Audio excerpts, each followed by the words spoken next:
राष्ट्रवादी काँग्रेससाठी तळमळीने काम करणाऱ्या कार्यकर्त्यालाच जिल्हाध्यक्षपदाची संधी, शशिकांत शिंदे यांचे प्रतिपादन। हिंगोलीतील राष्ट्रवादी भवन येथे राष्ट्रवादी काँग्रेस शरदचंद्रजी पवार पक्षाचा जिल्हा कार्यकर्ता मेळावा व संघटन विस्तार बैठक पार पडली। यावेळी प्रदेशाध्यक्ष आमदार शशिकांत शिंदे यांनी पक्ष संघटन मजबूत करण्यासाठी प्रत्येक गाव आणि प्रत्येक बूथपर्यंत पक्षाचा विस्तार करण्याचा निर्धार व्यक्त केला।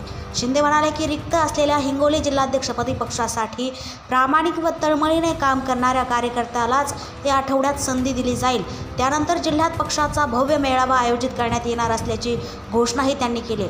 यावेळी माजी मंत्री जयप्रकाश दांडेगावकर, माजी आमदार सुनील भुसारा, जिल्हा प्रभारी पंकज बोराडे, प्रदेश उपाध्यक्ष भीमराव हत्ती आंबिरे, माजी आमदार विजय गव्हाणे, जिल्हा उपाध्यक्ष रवी शिंदे, हिंगोली विधानसभा अध्यक्ष बंडू मुटकुळे, कळमनुरी विधानसभा अध्यक्ष गणेशराव गडदे, माजी जिल्हा परिषद उपाध्यक्ष मनीष आखेरे, युवक जिल्हाध्यक्ष सोनू चव्हाण, माधव कोरडे, हिंगोली तालुका अध्यक्ष धीरज काकडे, अल्पसंख्याक आघाडीचे आयुब पठाण, सामाजिक न्याय विभागाचे जिल्हाध्यक्ष भास्कर कुऱ्हे, वसमतचे माजी तालुकाध्यक्ष बाबूराव दळवी, मोईन बागवान, राजू भाबळे, प्रभू शिंदे, रमेश जाधव यांच्यासह जिल्ह्यातील पदाधिकारी व कार्यकर्ते मोठ्या संख्येने उपस्थित होते।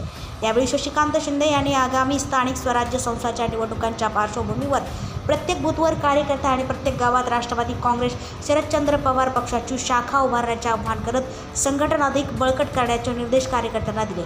TV24 मराठीसाठी राजू मगर, मुख्य संपादक, हिंगोली। तुमचा दौरा कशासाठी आणि काय निर्णय घेतले? आज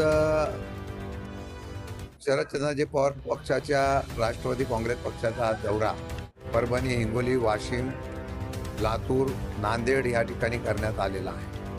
उद्देश एवढाच आहे की येणाऱ्या काळामध्ये 2029चं उद्दिष्ट डोळ्यासमोर ठेवून पक्ष संघटना मजबूत करणे, आपल्या असलेल्या पक्षाचा आढावा घेणे आणि पक्षाच्या पदाधिकाऱ्यांच्या माध्यमातून भविष्य काळामध्ये बदल काही करून येणाऱ्या काळामध्ये हा पक्ष लोकांच्यासाठी रस्त्यावर उतरणारा पक्ष, आंदोलन करणारा पक्ष, प्रश्नाच्या विरोधक म्हणून चांगल्या प्रकारचं काम करणारा पक्ष म्हणून आम्ही उभं करायचं आहे। हिंगोली म्हटल्यानंतर आदरणीय पवारसाहेबांवर प्रेम करणारा हा जिल्हा असल्यामुळे या जिल्ह्याला येण्याचा आम्ही निर्णय घेतलेला आहे। आज पक्षाचा आढावा बैठक होईल, कार्यकर्त्यांचं मनोगत ऐकून घेऊ आणि भविष्य काळामध्ये कशा पद्धतीने रणनीती करायची याचं उद्दिष्ट डोळ्यासमोर ठेवून आम्ही काम करणार आहोत।